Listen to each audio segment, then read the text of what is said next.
Ed, can we keep it to 10 minutes? Because now Yeah. I'm backed up a little bit. No worries. Okay. No worries. Thanks.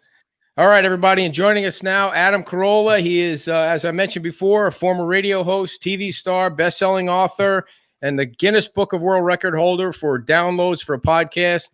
On his way to Naples for 2 shows, Friday and Saturday night at Off the Hook Comedy Club. Adam, thanks so much for coming on. Thanks for having me, Ed. So, Adam, I guess the first question I had for you is: do you realize that Florida is an open state? We're not in lockdown. You don't have to wear a mask. You don't have to stay in your house. Is that going to be okay? It's the only reason I'm coming out there, and to wow the crowd. But yeah, I always start planning lunch and dinners and haircuts and massages. I literally, because I live in California, the last 5 haircuts I've gotten on the road in other states. It's really, it's win-win, because you get to perform, you get to make some money, you get to say hi to the crowd, and you get to go out to dinner. Now, Adam, you've been podcasting since 2009. What is it about podcasting? I mean, obviously, the last year or two, it's really exploded. Why is it that you got into it, and how is it that you got into it so early? I was doing terrestrial radio mornings. I got fired. I didn't get fired. The station folded, basically changed formats. I lost my job. The economy was in the tank, and there was no other radio jobs. So I just started podcasting as a way, really, just to stay connected to the audience, because I felt like these people had been listening to me on the radio. I'd been on the radio for about 15 years at that point, and I thought, well, if you guys want to keep listening to me, I'll keep talking via this thing called a podcast. And nobody figured out a way to monetize it. There wasn't any money. It cost me money to do. But I just thought it was a way just to kind of stay connected with my audience. And now when you come to town Friday and Saturday, you're going to be doing the podcast live at 7 and then the show at 9:30. Are you bringing the co-hosts, or kind of explain how that's going to work? Since COVID, everyone Zooms in. We used to bring everyone out live, but now we just Zoom everyone in. It works pretty nicely. The clubs have a big screen and everyone can see everybody. So yeah, we'll do a live podcast at 7, and then the stand-up show at 9:30. Why do you keep going out to do the stand-up? You've had quite a successful career, a nice few years there. Why do you continue to go out and do the stand-up and travel and stay in hotels? Tell us about that. I like getting paid. I like doing stand-up.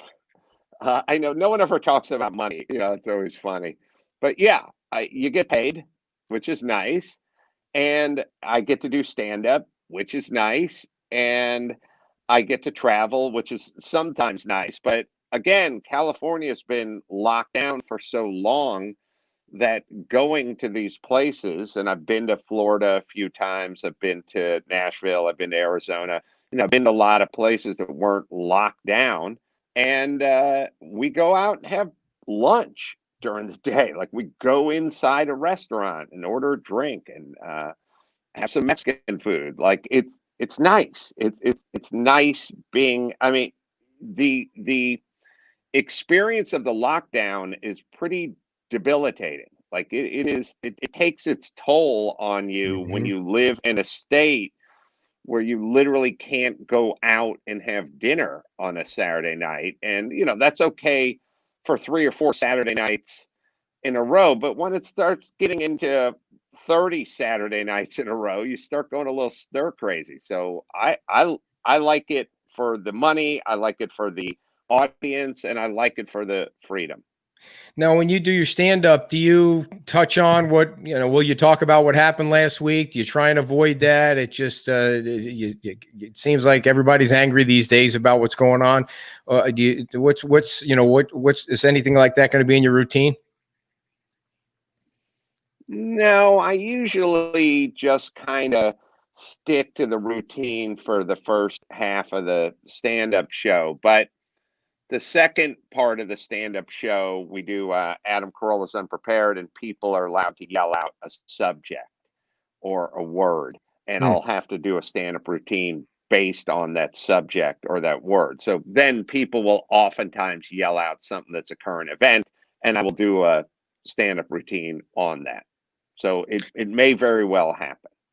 Great. Now, you started out in radio back in the day there. What is your impression of the radio industry these days from what you see going on and all the competition in the car and the dash with digital and Alexa doing this and the podcasting going crazy? What's your impression of the radio industry?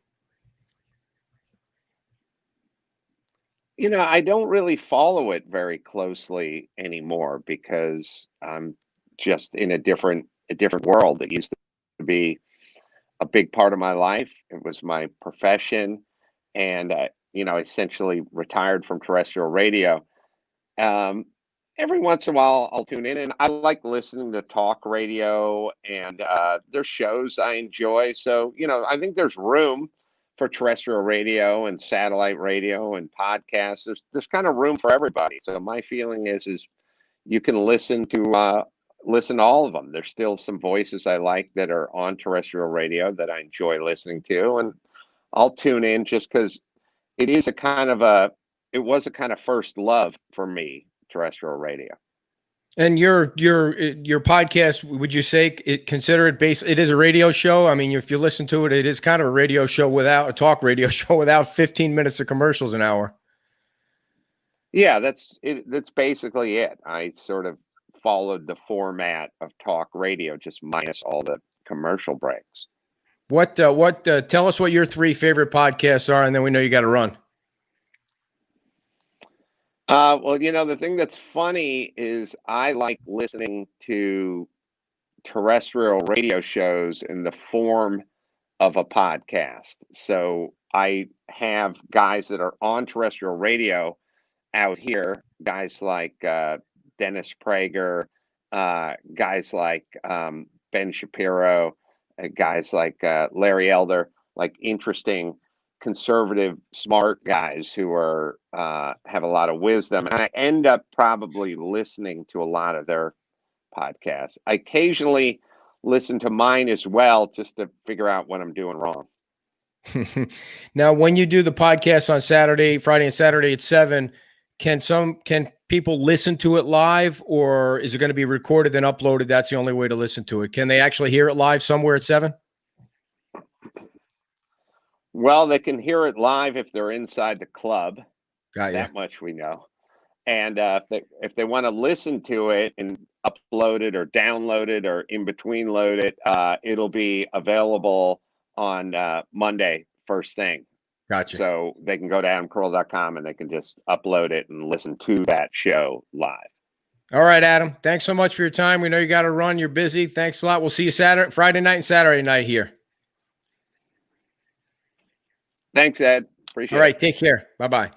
Adam Carolla, everybody, is going to be at Off the Hook Comedy Club both Friday night and Saturday night. 7 o'clock will be the podcast, and 9:30 will be the comedy act, and that's Off the Hook Comedy Club on Vanderbilt Road in Naples. And we will see you on Saturday morning at 9 o'clock at Pete's Timeout. That's right in Times Square on Fort Myers Beach. And 11 o'clock, get your drinking cups out because we'll be going all around to 10 different holes without the putt and drinking and spending money. So everybody have a great Thursday night, and we'll see you Saturday morning with the Sidekick. Bye-bye.